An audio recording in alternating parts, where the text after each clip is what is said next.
ngalan ng Ama, ng Anak, at ng Espiritu Santo, ang pagpapala ng ating Panginoong Jesucristo, pag-ibig ng Diyos Ama, at ang magiging pagkaisa. Ngayong buhay lulungitan natin ang kapistahan ni San Atanasio, isang obispo at pangtaas ng simbahan. Sinasabi natin sa ating mga misa ang kaluluwa. Mga kapatid, pinito tayo bilang mga kahalig ng anak ng Diyos, kaya dulog tayo sa maawaing Panginoon at pagkatawan ng Diyos. Sinulong na dalawang pagaling sa mga nagsisisi, Panginoon, dumating natin ang pagpapanyayang mga kasalanan ng nagsisi. Kristo, kaawaan mo. Kristo, kaawaan mo. Nakalulo pa sa kanan ng Diyos Ama, para ipamagitan kami. Panginoon, kaawaan mo. Panginoon, kaawaan mo. Kaawaan tayo ng pagpapagaling ng Diyos, pagkawalan tayo sa ating mga kasalanan, at pagbabayad tayo sa buhay na walang hanggan. Amen. Manalangin. Ang manaming makapangyarihan, hiniram mo ang obispong si San Atanasio bilang matatag na tagapagtanggol ng pananampalataya ng anak mo ay Diyos na totoo. Sa pagkakamit namin ng kaalaman sa kanyang pinanindigan at sa kanyang pagmamalasakit sa aming kapakanan, kami naway walang hadlang at hanggan sa pagkakilala at pag-ibig sa iyo, sa pamamagitan ni Jesucristo kasama ng Espiritu Santo, magpasawalang hanggan. Amen.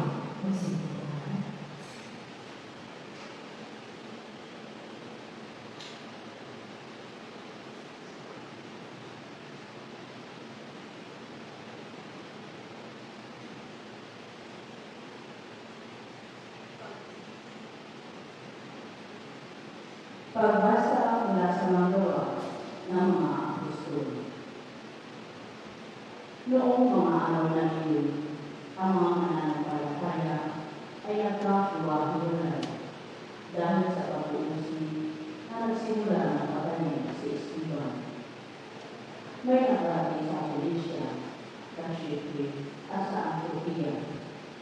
Saan man sila makarating, ipinangaral nila ang salita. Ngunit sa mga buti lamang, subalit ay kasama sila ilang taga-Chipre at taga-Sirene na pagdating sa Antioquia ay nangaral naman sa mga Griego na mabuting balita tungkol sa Panginoon Jesus. Sumasa kanila ang kapangyarihan ng Panginoon at maraming naniwala at nananalig sa Panginoon. Nabalagaan ito ng simbahan sa Jerusalem, kaya sinumulila sa Antioquia si Bernardo. Nang lumapit siya doon ang makita ang pagpapala ng Diyos sa kanila. Siya ay nagalak at pinagpalitan sila lahat na manatiling tapat sa Panginoon. Mabuti tao si Bernardo, puspos ng Espiritu Santo at pagtibay ang pananampalataya. Kaya marami siyang nadala sa Panginoon. Nagpunta si Bernardo sa Tarso upang hanapin si Saulo, at ang kanyang makatuan ay sinama niya sa Antioquia. Isang taong sikat sila na napili roon kasama ng simbahan.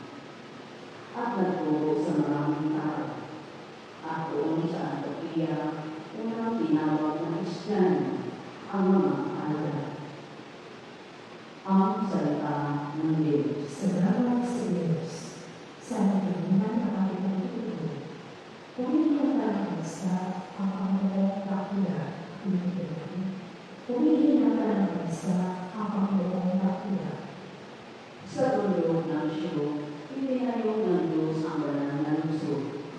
Ang lungsod na ito, higit na mahal sa alimang bayan ng angkat na ako. Kaya pinipigil ang ulat sa inyong mabubuting mahal, o lungsod ng Diyos.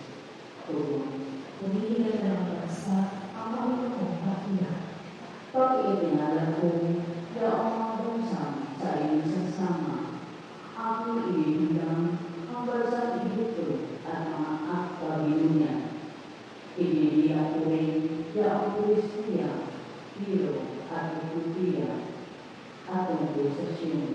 Yan ang sasabihin, ang lahat ng bansa ay masasakupan. Siya ay palalakasin at patatagin ng kataas-taasan. Tuloy. Purihin na ng bansa ang Panginoong dakila. Ang poon ay nagawa na isang talaan ng lahat ng taong doon mamamayan. Ang lahat ng ito ay magsisialo at tawa sa sayaw. Tuloy. Purihin na ng bansa ang Panginoong dakila. Espiritu.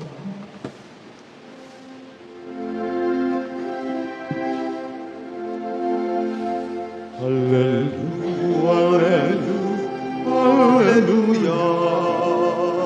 hallelujah, hallelujah. Purihin ng Diyos, hallelujah.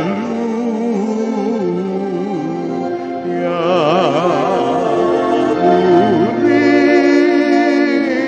ng Diyos, hallelujah.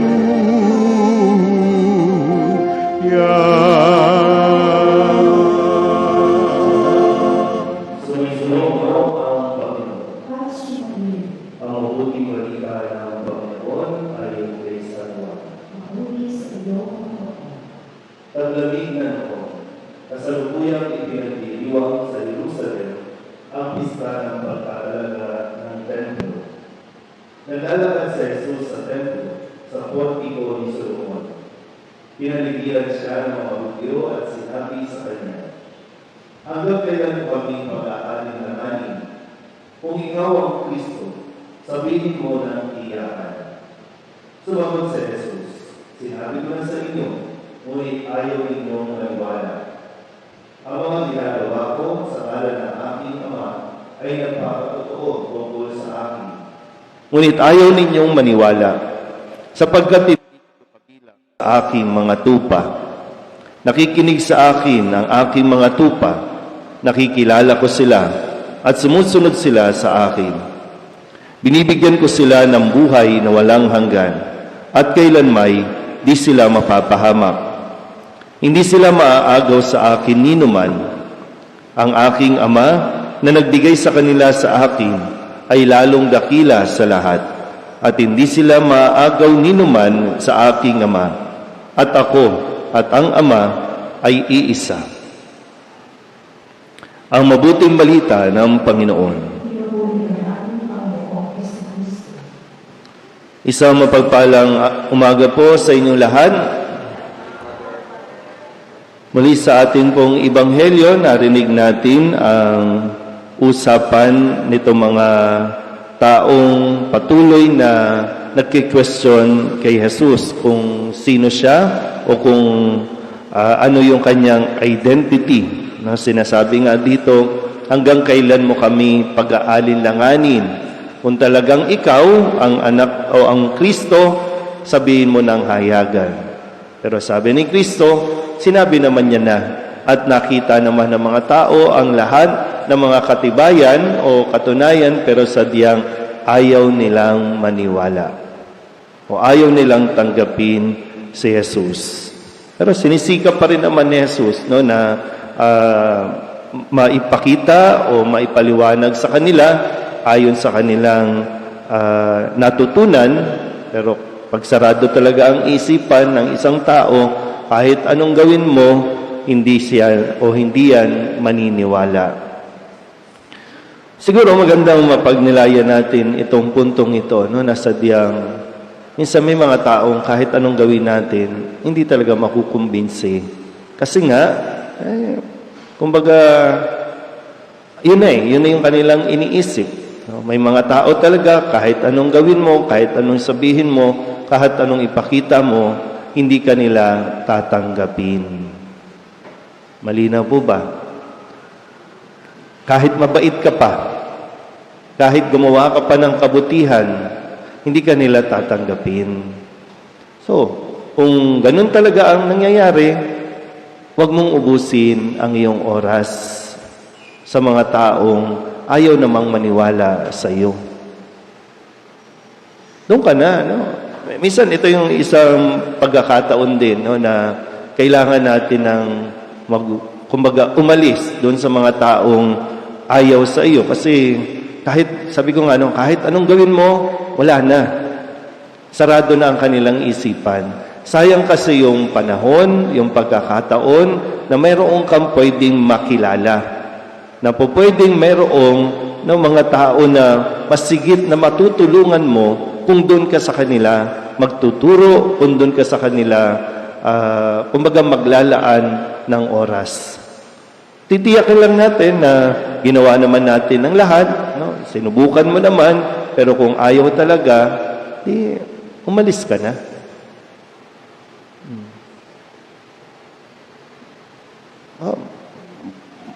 Pwedeng marami ka pang mapuntahan, pwedeng marami ka pang makilala. Para bang baka napipigilan ka lang na pwedeng hindi ka hanggang dito lang, o pwedeng mas malayo pa sana ang mararating mo kung tatanggapin mo lang din yung katotohanan na meron talagang hindi tatanggap sa iyo sa isang lugar. Kahapon, no, sa narinig nating kwento, mismong sa lugar ni Jesus, hindi siya kinilala kasi siya ay anak lang ng karpentero. Pero pinatunayan naman, hindi naman niya ginagawa yun para patunayan na talagang magaling siya. Hindi. Hindi para sa kapakanan din ng ibang tao at para mapanatili din yung katinuan mo. Para isipin mo nga, no? Baka nasisiraan na tayo ng bait kasi ang gusto natin, tanggapin tayo ng mga taong ayaw naman sa iyo. Nawawalan na tayo ng sariling bait pag ganun. No? At tandaan niyo po, kung kay Kristo, kung hindi siya tinanggap, hindi yun kawalan kay Kristo. Malaking kawalan sa kanila. Dahil sa tagal ng panahon ng paghihintay nila, pag-aaral nila, para dumating yung pangako na Kristo, pero nung nasa harap na nila, binaliwala nila. So, napakalaking kawalan para sa kanila. So, hindi kawalan, no? Tandaan niyo po ito, ha? Hindi kawalan at kabawasan sa pagka-Diyos ni Kristo kung hindi natin siya tanggapin. Baka nga, sabi nga dito, no? Kasi kung tayo ay mga tupa, nakabilang sa kawan ni Kristo,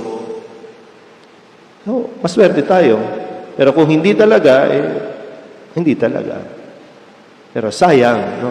Sayang kasi binibigay yung pagkakataong ito na tanggapin natin si Kristo. So kung hindi mo tatanggapin, okay lang. Napakalaki. Sana yun yung makita natin, no? Napakalaking kawalan sa buhay natin kung hindi natin tatanggapin si Kristo. Pilit nating tinatanggihan si Kristo, pilit nating tinatanggap yung mga taong hindi mo naman dapat samahan, hindi mo naman dapat tanggapin. Kasi ikaw mismo ayaw nila eh. So, tuloy mo ang buhay mo sa ibang lugar, sa ibang tao, sa ibang pagkakataon. Baka mas lumabas pa yung tunay na ikaw, yung tunay mong galing. Huwag mong pigilan ang sarili mo at huwag mong hayaang kontrolin ka ng ibang tao at gawin kang ikaw na hindi naman ikaw. Minsan kasi yung para ma-please lang natin yung ibang tao, sinisikap natin maging tayo sa kung ano ang inaasahan nila sa iyo o sa kung sino ka dapat sa harapan nila. Mahirap po yan. No? Mawawalan tayo ng sarili nating pagkilala sa ating pagkatao. Pero sana po, no, higit sa lahat, dahil wala naman pong question at tayo po ay patuloy na inaanyayahan ni Kristo na siya ay ating tanggapin. Kapag tinanggap natin siya, makikita mo na may mas higit pa sa iyong inaasahan sa iyong buhay. Amen?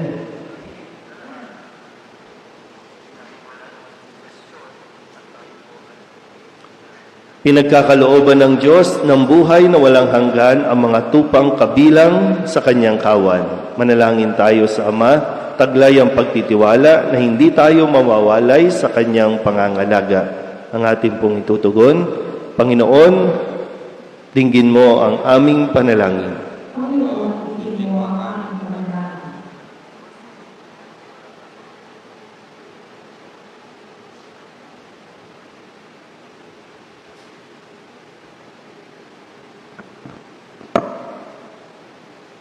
Ang Santo Papa at mga obispo, naway maging mga tunay na pastol sa pamagitan ng pag-akay sa kanilang kawan sa luntiang pastulan.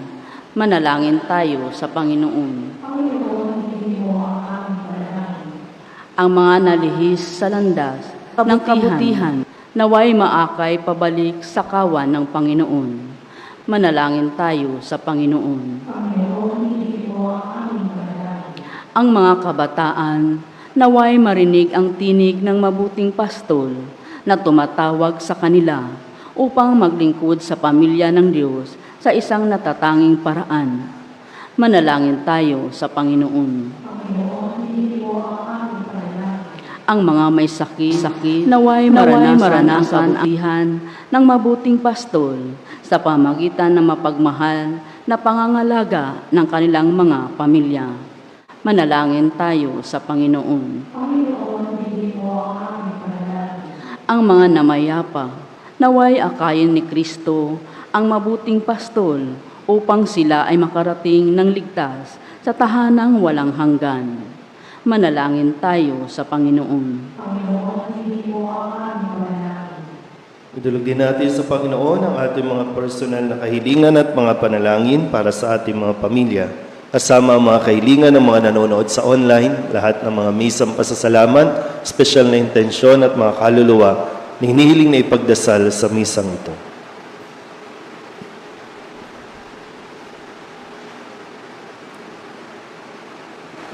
Ang lahat ng ito hinihiling namin sa ngalan ni Kristo, ang aming Panginoon. Amen. Magsilpo po lahat.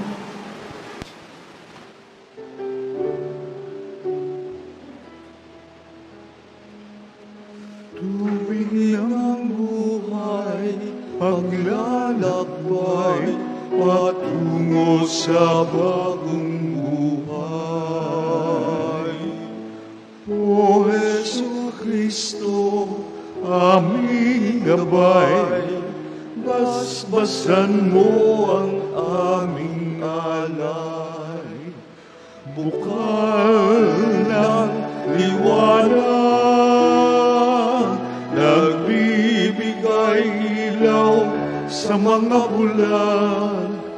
Kami lumalapit sa iyong batis upang makakita. Tubig ng buhay, paglalakbay, tungo sa bagong buhay. O Jesu Kristo, aming gabay, basbasan mo ang aming alay. Basbasan mo ang aming alay. Manalangin kayo mga kapatid upang paghahain natin ay kalugdan ng Diyos amang makapangyarihan. Sa iyong mga kamay, sa kapurihan niya at karangalan, sa ating kapakinabangan, at sa buong sambayanan niyang banal. Ama naming lumikha, ngayong ginugunita namin si San. Hinira mo ang obispong si San Atanasio bilang matatag na tagapagtanggol ng pananampalatayang ang anak mo ay Diyos na totoo. Talugdan mo ang aming mga alay sa iyo at amin nawang mapakinabangan ang walang alinlangang paninindigan sa iyong anak na siyang katotohanan at siyang wagas na sinasampalatayanan ng obispong banal na aming pinararangalan sa pamamagitan ng Jesucristo kasama ng Espiritu Santo magpasawalang hanggan. Amen. Sumainyo ang Panginoon. At sumaiyo rin. Itaas sa Diyos ang inyong puso at diwa. Itinaas na namin sa Panginoon. Pasalamatan natin ang Panginoong ating Diyos. Marapat na siya ay pasalamatan. Ama naming makapangyarihan, tunay ngang marapat na ikaw ay aming pasalamatan sa pamamagitan ni Jesucristo na aming Panginoon. Ngayong si San Atanasio ay pinararangalan sa pamumuhay niyang totoong uliran at pagiging maaasahan sa panunungkulan, kaya't si Jesucristo na maaasahan sa katapatan ay inihahayag sa pangangasiwa sa sambayanan. Ang malasakit ng mga ulirang tagapangasiwa noon ay nagpapatuloy magpahanggang ngayon sa mga panalangin kanilang iniuukol, kaysa ng sambayanan mong dito'y nagtitipon. Kaya kaysa ng mga anghel ang sisiawit ng papuri sa iyo nang walang humpay sa kalangitan, kami nagbubunyi sa iyong kadakilaan.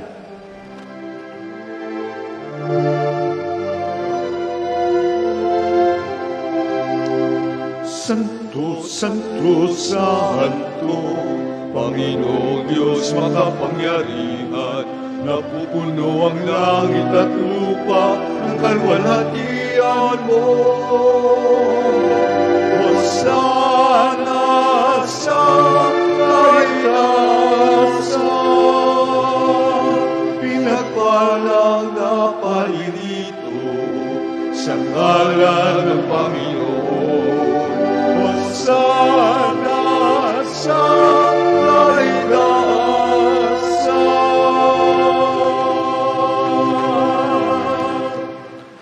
Ama naming banal, ikaw ang bukal ng tanang kabanalan.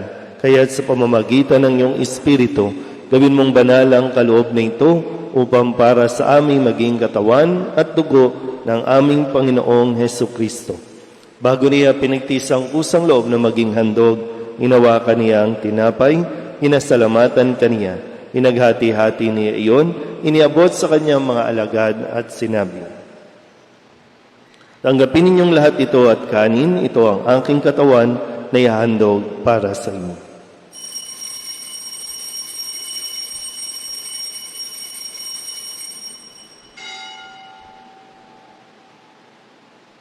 Ngayon din naman, nung matapos ang hapunan, hinawakan niya ang kalis, muli kaniyang pinasalamatan. Iniabot niya ang kalis sa kanyang mga alagad at sinabi, tanggapin ninyong lahat ito at tinumin. Ito ang kalis ng aking dugo, ng bago at walang hanggang tipan. Ang aking dugo na ibubuhos para sa inyo at para sa lahat, sa pagpapatawad ng mga kasalanan. Gawin ninyo ito sa pag-alaala sa akin.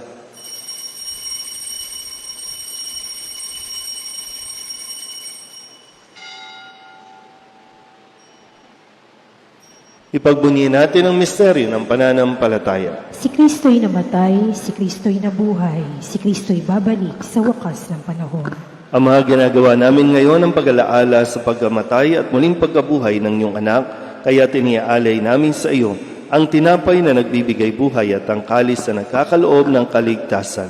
Kami napapasalamat dahil kami iyong minarapat na tumayo sa harap mo para maglingkod sa iyo. Isinasamo namin kami magsasalo-salo sa katawan at dugo ni Kristo ay mabuklod sa pagkakaisa sa pamamagitan ng Espiritu Santo. Ama, lingapin mo ang iyong simbahang laganap sa buong daigdig. Puspusin mo kami sa pag-ibig kaysa ni Francisco na aming Papa at ni Jose na aming Obispo at ng Tanang Kaparian. Alalahanin mo rin ang mga kapatid naming nahimlay na may pag-asang sila'y muling mabubuhay, gayon din ang lahat ng mga pumanaw. Kawaan mo sila at patuloyin sa iyong kaliwanagan. Kawaan mo at paginapating kaming lahat na makasalo sa iyong buhay na walang wakas. Kaysa ng mahal na Birheng Maria na ina ng Diyos, ng kabiyak ng puso niyang si San Jose, kaysa ng mga apostol at ng lahat ng mga banal na namuhay dito sa daigdig na kalugod-lugod sa iyo, may pagdiwang nawa namin ang papupuri sa ikararangal mo sa pamamagitan ng iyong anak na aming Panginoong Hesukristo. Sa pamamagitan ni Kristo, kasama niya at sa Kanya, ang lahat ng parangal at papuri ay sa iyo, Diyos Amang makapangyarihan, asama ng Espiritu Santo, magpasawalang hanggan. Amen, amen, amen. Amen, hallelujah. Purihin ang Diyos, purihin ang Diyos. Amen, hallelujah. Amen, amen, amen. Amen, hallelujah.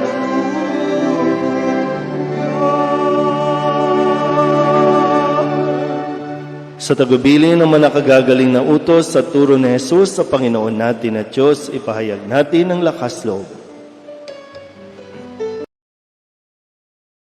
Ama namin, Sumasalangit ka, sambahin ang ngalan mo, mapasa amin ang kaharian mo, sundin ang loob mo dito sa lupa para nan sa langit.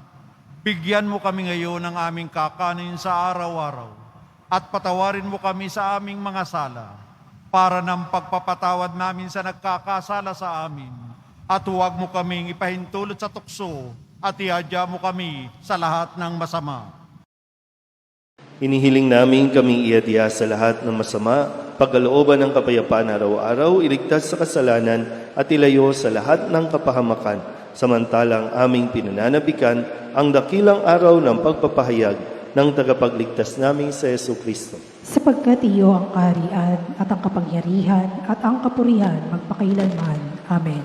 Panginoong Jesucristo, sinabi mo sa iyong mga apostol, kapayapaan ang iniiwan ko sa inyo.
Manalangin tayo. Ama naming mapagmahal, kaisa ni San Atanasio, naway aming maipahayag ang pananampalatayang matatag na Diyos sa totoo ang iyong bugtong na anak, upang kami laging buhayin at ipagsanggalang ng pakikinabang na aming tinanggap sa pamamagitan ni Jesucristo, kasama ng Espiritu Santo, magpasawalang hanggan. Amen. Sumainyo ang Panginoon. At sumaiyo rin. At pagpalain kayo ng makapangyarihang Diyos, Ama at Anak at Espiritu Santo. Amen. Tapos sa banal na misa, humayo tayo sa kapayapaan ni Kristo. Salamat sa Diyos. Magandang umaga po. Morning, Father.